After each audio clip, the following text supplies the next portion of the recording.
Hey guys, Tarkhan here. Welcome to my channel and welcome to another video. I know I haven't been uploading that frequently lately, and that's because it's been a little busy. April's been a pretty busy month so far, but I'm finally starting to find a little balance with everything that's going on.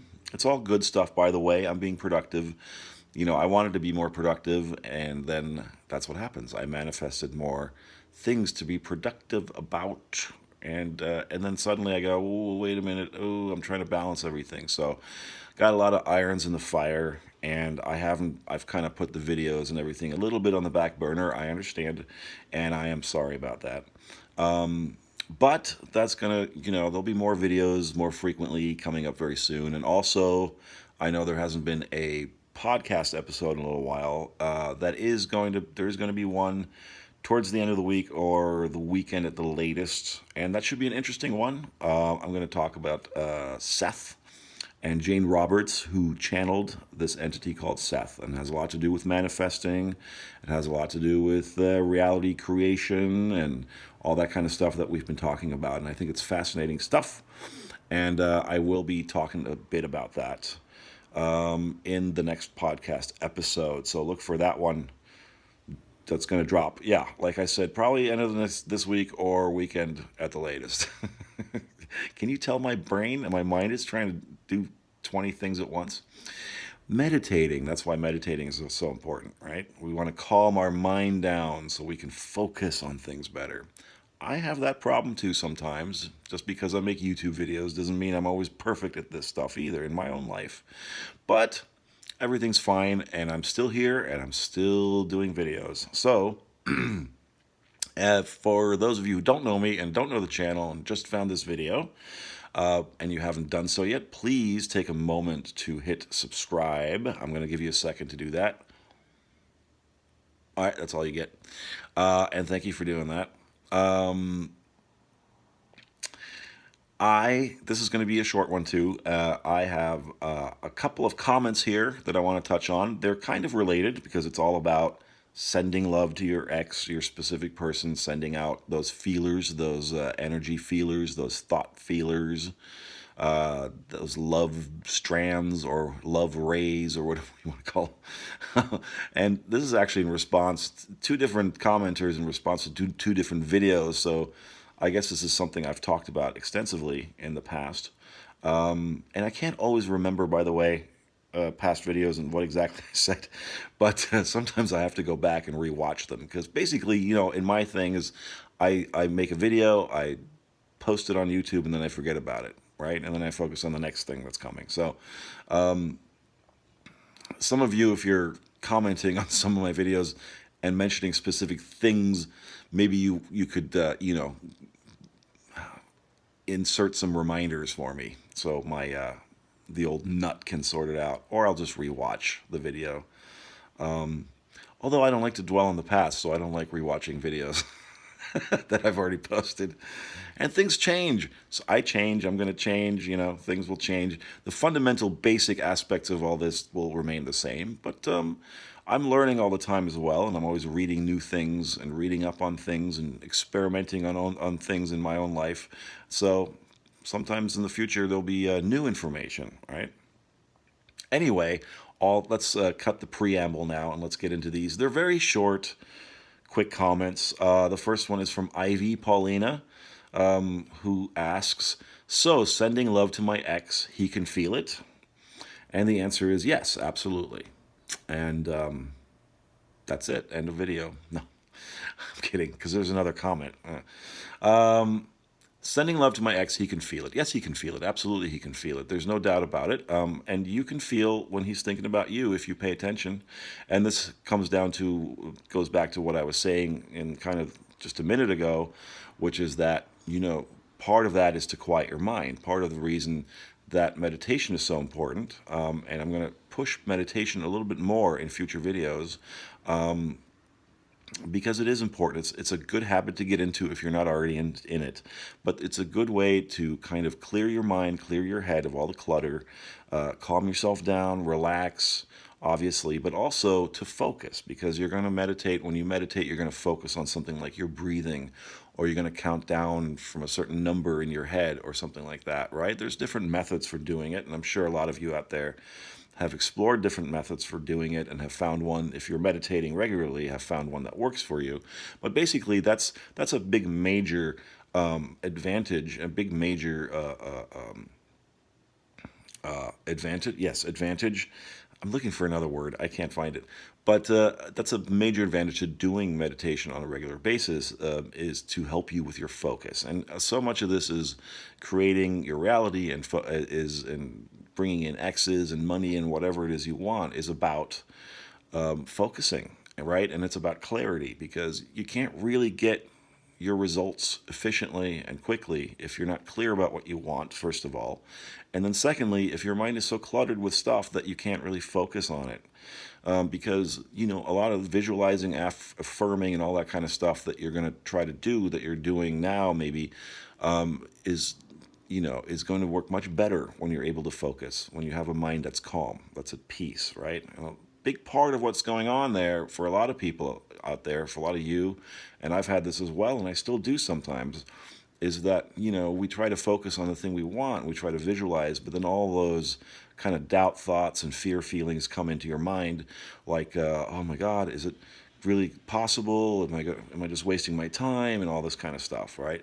Those are the kind of things that meditating on a regular basis and learning to focus on your breathing and things like that, training yourself to do that, can help you with, okay? Because that's the stuff that we call resistance, right? That's the stuff that gets in the way of you focusing on what you want, and gets in the way of you determining and being clear about what it is that exactly you want, right? And so much of this is, especially when we're talking about manifesting specific people into our life, so much of this is, what do we want out of that? Is it enough that you just want a text from them, and then maybe you'll want more after that? Maybe all you want is a text just to see if you can do it, right? That's fine. That's perfectly all right. But maybe, I think for most of you, and I get this a lot from the comments and from the coaching clients, there's so much there about, how do I get them to text me? How do I get them to call me or look at my Facebook post or whatever it is, right? Be clear about what exactly you want, what exactly you're after, right? Are you really just after a text message, or are you after a relationship? And you want to be clear about that. And if you're after a relationship, that's the thing to focus on, not what's happening right now, whether they're calling you or texting you or not. The thing to focus on is the end result and the relationship, right? So part of this process and this technique of sending love to your ex is a lot about that. It's about focusing, because when you're focused on sending love to someone, and even to a thing, if you want money, you send love to money. You send love thoughts to it. You want something, you want good health, you send love to your body and things like that. You want to lose weight, you send love to your body, your food that you're eating, okay? And the idea there is that when you're doing that, when you're focused on sending love, and unconditional love, that means without needing any result to return to you, without really needing that, but just sending it for the sake of sending it, right? Then you're focusing your mind on just that love thought and those good thoughts and those positive thoughts. So that's a little bit like a meditation in that sense, because when you're focusing so hard on love and just sending love to somebody unconditionally, then you don't really have time or room in your mind or in your heart to think about the things that piss you off, or piss you off about them, or about the past, and all that icky resistance crap that we get hung up on, okay? So that's another form of just learning to focus on what you're really after. I mean, if you want love from that person, you have to send love out, right? So yes, so that's the idea behind that whole sending love to your ex. Can he feel it? And he will absolutely feel it. Now again, you may get something back, or you may not. You can't do it for that purpose, right? You want to send the love for the sake of sending love, and also send love for the sake of healing. If there's something between the two of you that needs to be healed, so let's say it's an ex and you had a big fight and a big blow up or something like that, you need to heal that first. You need to heal that in yourself, and one way to do that is, of course, to send love, right? So, anyway, and also, I've said in another video, don't focus so much on the healing part, but there is sometimes healing that needs to be done, and usually that's within yourself. But the way you get over that is not to dwell on the wound, like I said in another video, I think the last one actually, but it's to focus on the actual healing state, the healed state, right? And in this case, it's love, right? So if you're not thinking about being pissed off at them anymore, or the fight and all that resistance, then you're focused on loving them. And if you really want them back, then you must love them, right? So it shouldn't be that difficult. But don't do it because you want them to call you. Oh, that's going to get them to call you. It may very well happen that way, but it may happen another way too. You got to be open to that. You may run into them down the way, right? And that's how your new relationship gets started again. So send love for the sake of sending love, all right? And yes, he can feel it, absolutely. He may not be aware that he's feeling it. It depends also on where he's at with all this kind of stuff, right? But he'll feel it, and sometimes you'll feel it back. I've done this many times with people. I've sent love, sometimes by default, sometimes just daydreaming, right, without even trying to do it. Had a memory of somebody, and then that made me smile, right? I remembered something lovely about them, or something funny, that some interaction we had in the past, and I laughed about it, and I felt right here in the center of my chest, I felt that warmth bubbling up, right? And then I kind of went about my day, and a few hours later, I'd be lying there reading a book or something like that, and suddenly that same warmth would well up in me, and suddenly they would pop into my head, and that's how I knew they had received my little love offering, and they were kind of sending it back in their own way, right? So that's the long, complicated answer to your question, to your very simple question. I hope it answers it for you. And the second comment here, SS. Hey, random question. Is it random? Nothing's really random. What happens if we love our specific person and they just don't like our character? Oh, no. Like, she doesn't talk sense, always fooling around, or she's lazy, or she doesn't understand me. Let's say they do receive the positive energy, but they don't like the characteristic of the person sending them good energy. What happens then? Am I making sense?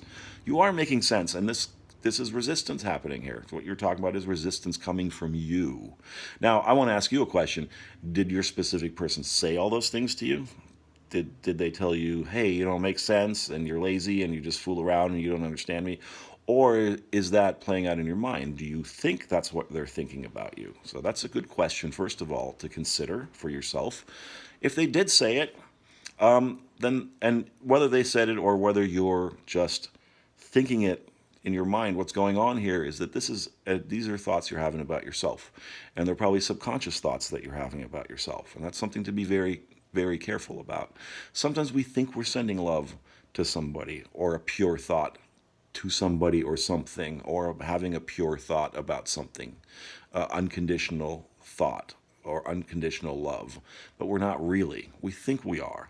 But the thing here is to really learn to pay attention to what's going on inside of you when you're having a particular thought or you're saying a particular thing. What emotions are attached to that when you do it, right? What comes up? Is there any part of your body that starts to feel tense, right? Do your muscles kind of contract? Do you feel something kind of nasty in the pit of your stomach? Okay, these are all sort of physical stress indicators that kind of tell you and let you know where you're really vibrating at, right? You might think, and oftentimes we do this, especially in the beginning of this stuff, we think we're sending love or good thoughts or positive thoughts to something, but we're not paying attention to how we feel about it, because our emotions, that's the thing that's indicating to us whether we're really thinking that or not, right? Whether we're really feeling that or not. And oftentimes you might be sort of sending love to your specific person, but then you tense up and you might have a thought like, oh, but they're not going to like me. They think I'm foolish and stupid and I don't make sense and I'm lazy. But that's your opinion about yourself. That's your insecurity about yourself. And that will get reflected back at you through them, but not just through them, but through everything else in your life and everybody else in your life. Okay? Understand this concept is, that reality, physical reality as you perceive it. And I've said this many times before, but I think you're new to the channel. And for anybody who's new to the channel, but even if you're not, all this stuff bears repeating. I'm going to repeat myself a lot in these videos because repetition is the thing, right? It's almost like when you have to memorize for something, memorize it for a test or something like that. I mean, keep repeating this. I'll keep repeating this until it sticks because it's very important. And these are sort of the basic fundamental factors of this stuff and how it works. Your reality, your outward reality that you perceive, that you can feel and hear and taste and touch is just a mere reflection of your inner state at any given moment in your existence, in your life, okay? Now, a lot of you out there, and I do this too, we have many different states of energy throughout the day, many different thoughts. There's a number out there how many thoughts the human brain has, in any given day. I mean, I think it's thousands and thousands. It's ridiculous. You can't possibly sort them all out, right? So you don't want to nitpick them, but you want to start to kind of pay attention throughout your day to your thoughts. Kind of pause every now and then, go, ooh, I'm feeling a little tense right now about that thought. Why is that, right? So then there's some insecurity attached to it, or some resistance attached to it, or some doubt or fear or worry thought attached to what you're doing. So if you think you're sending love to them when you're doing it, and maybe you're doing it in your mind, I don't know how you're doing it. Maybe you're speaking to them in some way. Maybe you're doing it through your meditation. Next time, pay attention to what comes up physically for you. You get tense anywhere, right? Does your stomach kind of get a little weird and squirrely? That's an indication to you that you're having some sort of limiting beliefs about yourself in this situation, right? And the way to kind of clear that up is to really, and again, this is something I say a lot, and I'm going to keep saying a lot, is that it's always about you and not them. It's not about changing them. You're changing yourself. Attracting a specific person, especially relationships with other people, this is a very important thing to understand. It's never about them. It's always about you. All right? And the way they're showing up in your life at any given point is a reflection of how you are showing up to yourself. All right? If you're having insecurities about yourself, they're going to reflect that back to you. Other things and other people in your life are going to reflect that back to you. So start paying attention to that. If you're wondering the kind of results you're getting in life and how you're vibrating, if you're wondering how you're vibrating with something and where you're at with something emotionally, take a look at the results you're getting. Your life, your reality is reflecting that back at you at all times, okay? So whether you're a specific person said it or whether it's just something in your head, it comes down to the same thing. It's how you feel about yourself.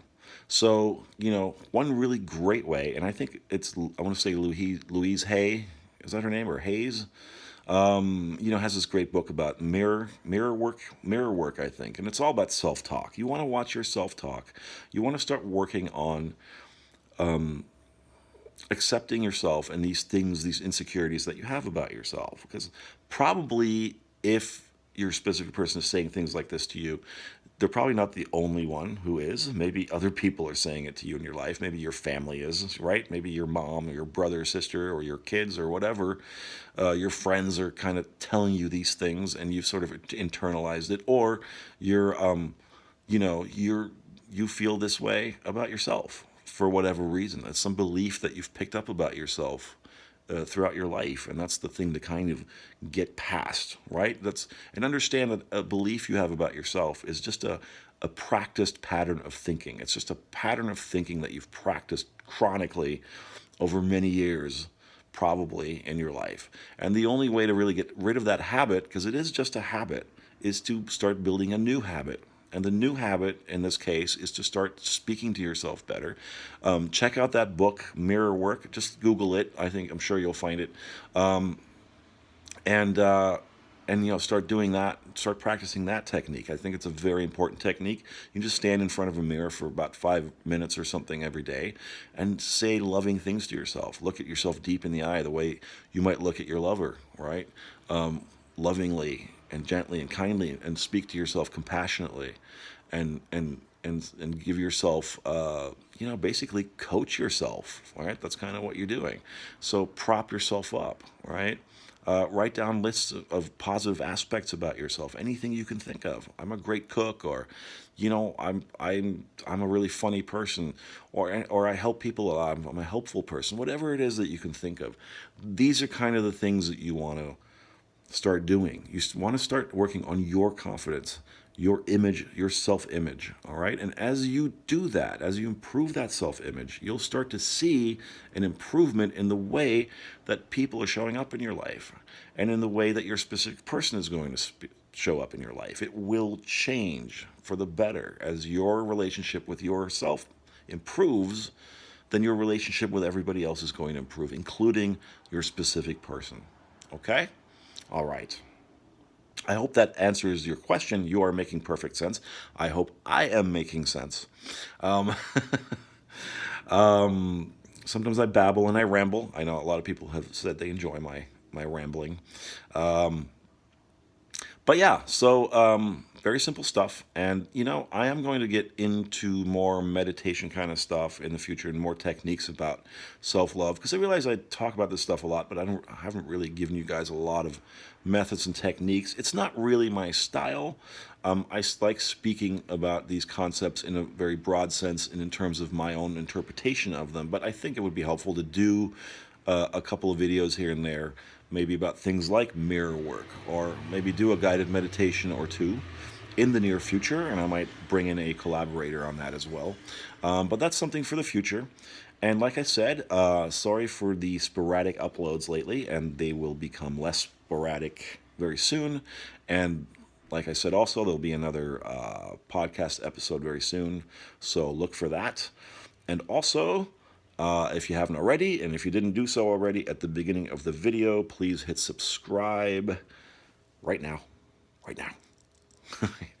And also, please make sure to check out all the good information in the description box. All right, guys? I wish you all the best, and until next time,